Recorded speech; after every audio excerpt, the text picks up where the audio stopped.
So here we are, Kiev main railway station, bustling with people. And what a beautiful piece of architecture this is. Absolutely superb. Don't see that in Paddington. It really is busy. I know it's a Saturday, but we're just waiting now for my platform to come up, and I'll be on the 11:26 back to Poland. So we're on the platform, Saturday morning, around 11 o'clock. Just waiting for the train. There's Helen. Say goodbye, Helen. Hello. And of course, you forget, it's a big country. There's no aeroplanes. So if you want to get anywhere, it's a car, it's a bus or train. And it's actually really hard, apparently, to get train tickets. So, these things we just don't think about when we're in our little comfort zone back home. And I'll also put some footage on of the station in 2022, which was a very different time. So here's my train. And look at that, it's electric.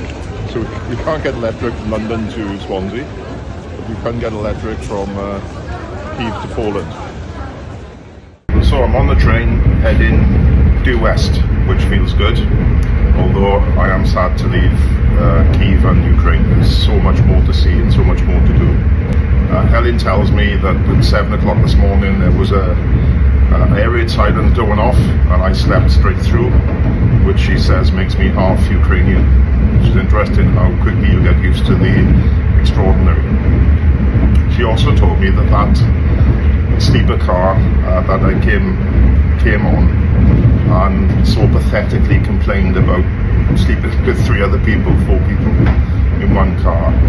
When the evacuation was on and they started the war, they were packing 18 people into every single car, and the corridors were packed as well, which is really a scary thought.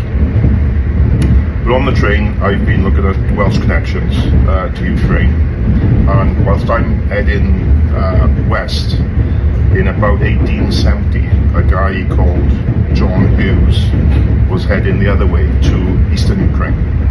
And John was born in Kowalfa in Merthyr Tydfil, not a couple of miles from where our distillery is, which is just a remarkable coincidence. And he was, by 1870, he was born in about 1820, but by 1870 he was a very famous ironworks engineer, and him and hundreds of other engineers and workers, miners and steel and iron workers from Wales emigrated to eastern Ukraine and settled there. And there was even a town called Hughes Cova, which was named after John Hughes.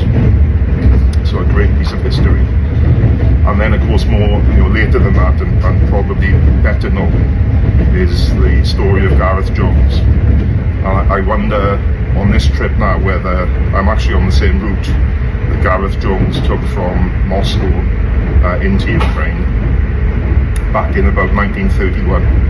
And he's a fascinating character.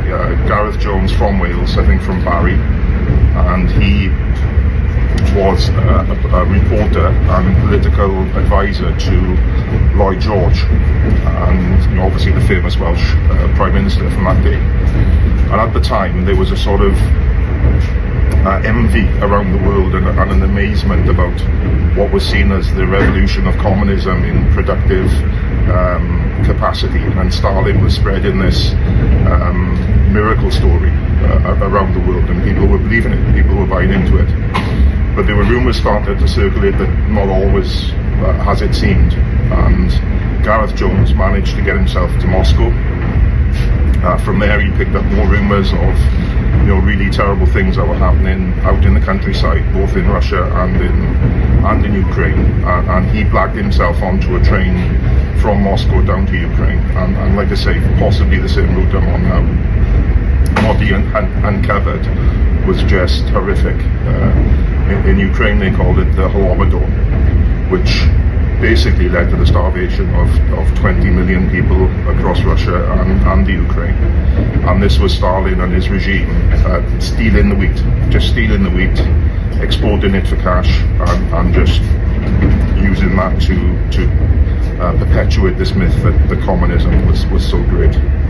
So there's a good film about it, which stars, I'll just check, James Norton.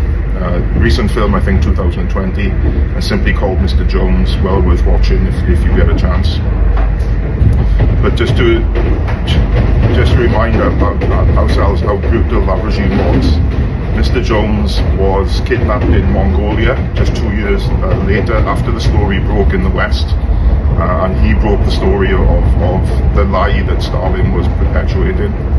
But he was kidnapped in Mongolia and executed by the Russians. So sadly, some things just don't change.